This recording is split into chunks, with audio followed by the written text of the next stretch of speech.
سلام سلام، صبحتون بخیر. ساعت 5 خورده صبح و استارت یه پیمایش دیگه و یه طبیعت گردی دیگه.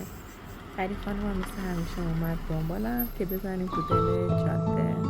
اینم از جاده و طلوع آفتاب و زیبایی آسمان که داره با ما صحبت میکنه و حس خوبی به آدم میده. اینجا تو ماشین یه کافی بزنیم به بدن که یه خورده انرژی بگیریم و بزنیم موزیک گوش بدیم. خودت میدونی که من چقدر دوست دارم، خاطرتو میخوام جونمو میذارم. خودت میدونی دلم واسه تو میمیره هر جایی که بعد از یه مسیر یه ساعت خورده رسیدیم مثل خط طلای مازندران و یه صبحونه خفن. بله، اینجا افتاد تو جاده های جنگلی شمال و زیبایی درخت و رنگا داره با ما صحبت میکنه. فقط زیبایی ها رو ببینید و لذت ببرید. مسیر جاده خیلی طولانی بود ولی من یه قسمت کوتاهش رو براتون میذارم که خستتون نکنه و به این دریاچه زیبا زودتر برسیم.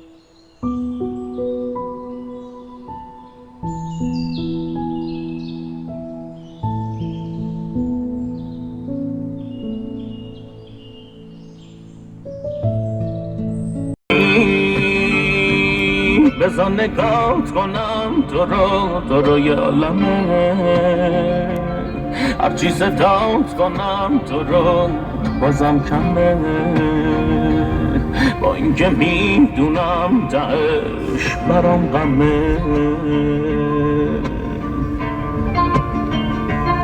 مال من نی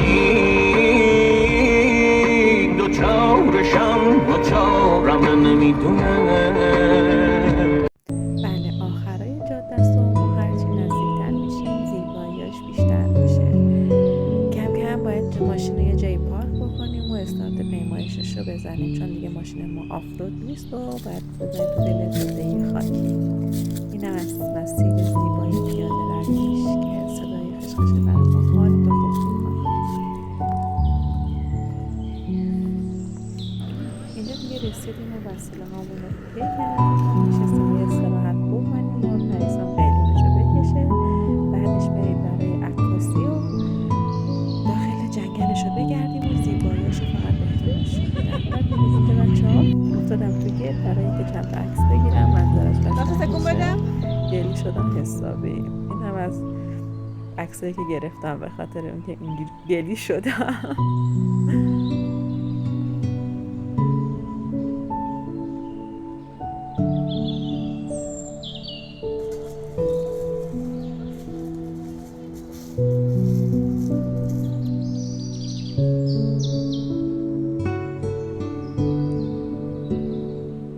این دریاچه داستان خیلی جالب داره که میگن به خاطر یه زلزله این دریاچه اینجوری به وجود اومده. کوها ریزش کردن و جلوی رودخونه رو گرفته و این دریاچه به وجود اومده و همین باعث شده خیلی ممنوع و خاص باشه.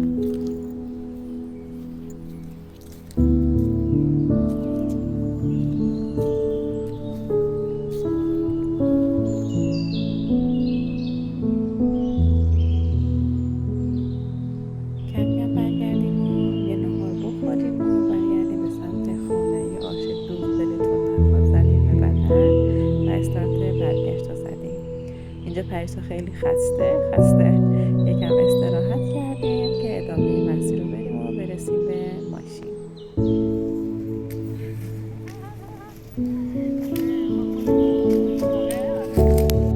و اینم پایان سفر ما. امیدوارم که خوشتون اومده باشه. اگه جایش بدم بود شما به بزرگی خود رو ببخشید. یادتون نره منو حمایت کنید، ساب کنید. اگر نقصی داشت تو پیام ها به هم بگید. با